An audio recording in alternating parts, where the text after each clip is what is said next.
Okay, so part of this is you do have to know what A, B, and C are. You can't just say, I think this is side A, or I want that to be side B, etc. It does matter which one is which. So side A will always have to be opposite angle A. Your side B has to be opposite your angle B. And side C has to be opposite angle C. So in one class, the person who was asking that was one thing, that's what kind of steered them in the wrong direction. They thought A was somewhere else. Okay, I've gotten a lot less questions about number 15, and the reason why I think that is actually, I think is good news, because finding side lengths with SOHCAHTOA, you guys have done that probably 100 times this semester, plus what you've done in geometry. But finding angles with SOHCAHTOA, you may have only done 20 times. Like, it just doesn't come up as much. So in question 15, I've got two angles, so you can just subtract those from 180, and you don't have to know SOHCAHTOA. On question 16, all you know is it's a right triangle, so you can't subtract from 180. You've got to find one of these first. So if you are at angle A, looking, you would consider this over here to be opposite, because it's across from it, and you also know hypotenuse. And if you're trying to pair up opposite and hypotenuse, SOHCAHTOA tells us sine is the one to do that. But, and this is the part I think y'all forget, and it could be because you don't practice it enough, but I'm finding an angle, so not regular sine, but inverse sine. Inverse is the one that lets me plug in a ratio and get an angle out of that. So whatever that ends up being is going to be my answer for part A. Okay, so at this time, we haven't officially decided if the test will be calculator or no calculator, but if it was no calculator, obviously we would just have you stop there, or we'd have it be multiple choice where you would just pick that answer. With the calculator, we would expect you to get this, and this is degrees. Okay, now for angle B, or you could have found angle B first too, by the way. Nothing special about angle A. Now you could subtract these from 180, but let me encourage you to stick with SOHCAHTOA again, and you'll see why. Let's say I wanted to do inverse SOHCAHTOA for angle B. Well, now if I'm over here, this isn't the opposite side, it's the adjacent side. So I know adjacent, I know hypotenuse. Adjacent and hypotenuse is always cosine. And if we're finding an angle, it's inverse cosine. So adjacent over hypotenuse, that's what we would need to throw in the calculator.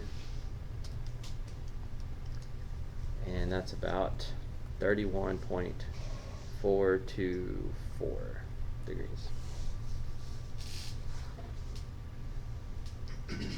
Why do you think I wanted to do inverse SOHCAHTOA on this last one instead of maybe just subtracted from 180?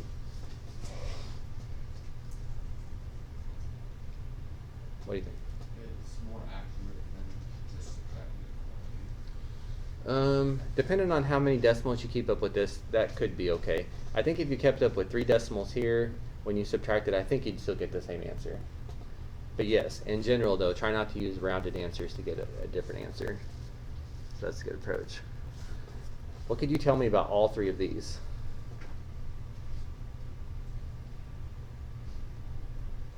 What are they supposed to add up to? 180. Right, 3 angles of a triangle are supposed to add up to 180. Now, if I just use the first 2 and subtract it from 180, then of course they're going to add up to 180. It wouldn't help me check to make sure that I didn't do something weird on this one. But the fact that I got this answer from inverse SOHCAHTOA and this answer from inverse SOHCAHTOA, and I can see that these all add up to 180, just makes me feel a little more confident about my answer. So it's not that you had to do that for the last one, but you have an extra layer of checking there before you move on. Okay, divide side B. You could do a SOHCAHTOA equation, but as we were just saying, if you do, don't use 58.576 or 31.424. These are rounded. You would need to store that in your calculator and use the exact value. Or, in this case, why not just use Pythagorean theorem? That's what I did on the solutions. leg squared plus leg squared equals hypotenuse squared. 15 squared minus 12.8 squared. Again, if we didn't give you a calculator on the test, then we wouldn't have, 12.8 squared. We wouldn't do that to you. But looks like B is the square root of 61.16. It's about 7.820, and that would be meters. And back when we specifically focused on this skill, we did a little bit of this in one section, and then we did a lot of this in section 4.8 fairly recently. I really emphasized, make sure that your biggest side is opposite your biggest angle. Hypotenuse is supposed to be biggest, because if you have a right angle, it's going to be the biggest angle. But also make sure that your smallest side is opposite your smallest angle. If either one of those are not true, then you know that you didn't get the answer right. You need to stick with it a little bit longer. Okay, so since all the other classes had asked about that one, I think it's what I have highlighted here is the reason why it's popular to ask, but if there's something else in here that y'all want to ask while it's up, now would be a good time.